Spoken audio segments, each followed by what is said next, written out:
Been a long time. I shouldn't have left you. Return of the Boxing Guru. I'm coming with so much flavor.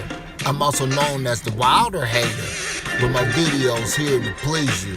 It's under the microscope here to teach you. With this video, it's going to show you why Bud Crawford only has a 25% chance of beating Errol the True Spence 1 week from tonight. It's going down Saturday night on July 29th. A lot of Bud fans going to think I'm delusional or telling a lie, but what they fail to realize, some things is already written in the sky. It's going to be lit up like the 4th of July. In my opinion, Bud only has 25% chance of beating Errol the True Spence. This is not a low ball or anything against Bud Crawford. Even with a 25% chance, you have an opportunity to win the fight.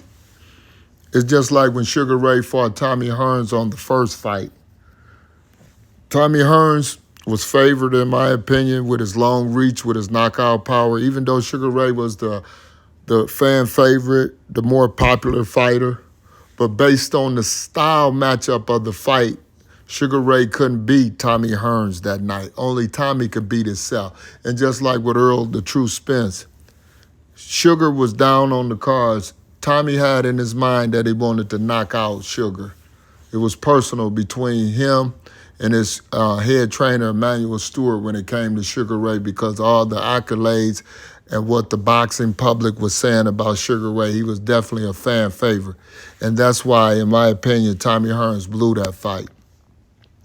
But with Bud, when his mega fight with Errol, he's very limited in his arsenal to beat Errol the True Spence. That's why I gave him a 25% chance. That's why I came up with that winning ratio of 25%, because Bud only has one opportunity for the piece of the pie.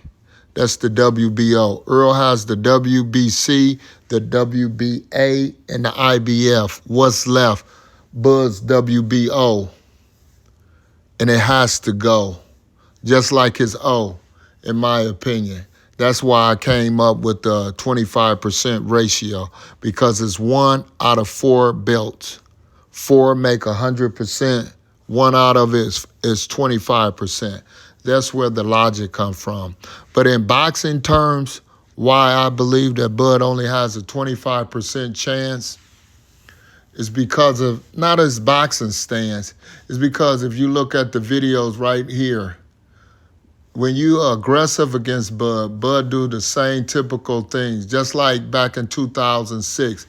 Give a shout out to Henley for this video. The guy, by watching his videos, you should be able to tell who's Bud. He still fight the same, even though it's 17 years later. But when you're aggressive with Bud, he does the same typical things. He definitely pulls back out of range and try to hit you with a counter right hook or a counter uppercut. So it's very predictable. I believe DJ and EJ will be on top of this. They would take away Bud's right hook because they already done read this book to understand the layout, how to beat Bud Crawford.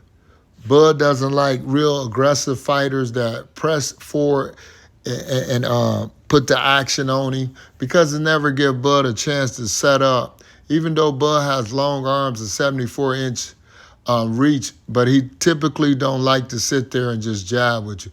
He like to use his cat-like reflexes, just like right now.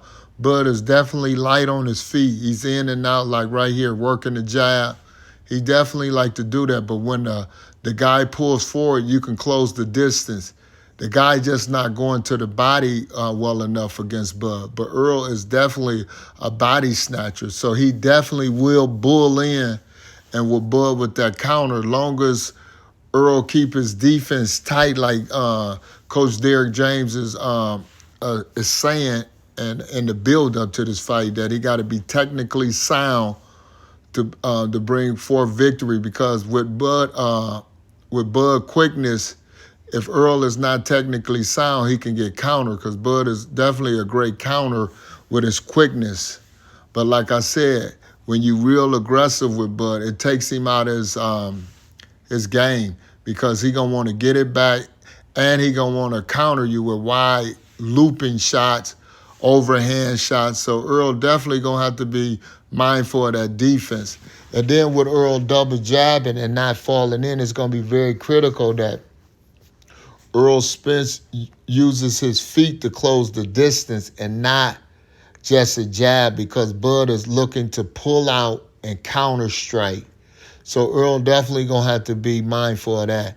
In the first start of the fight, it's gonna be a competitive fight, because Errol gonna have to find the timing of moving forward without falling in and leaving any counters for Bud. But like I said, Bud is not going to sit in front of Errol and bang it out. Not that long. He definitely will, but he will not for long. He gonna try to outfox, outmaneuver Errol the True Spence to win this fight. It's gonna be like Sugar Ray did Hagler. He fought him in spurts to get Hagler to square up with him, and then Sugar went on the back foot where he can release combination of his quickness. I believe Bud is definitely going to use that game plan against Errol the True Spence. Errol and DJ has to be aware of this. So when they see Bud is trying to move around the ring, Errol has to be mindful of that and not really get too caught up on the aspect of chasing Bud around there, so Bud can offset him, because that's the keys for Bud to get victory. Subscribe to me if you want more of the Boxing Guru Show.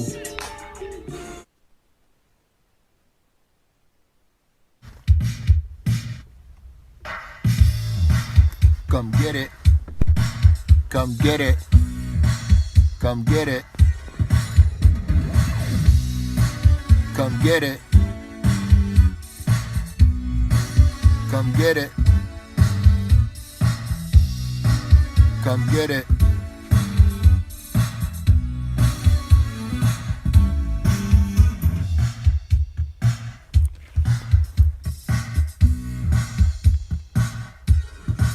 Come get it.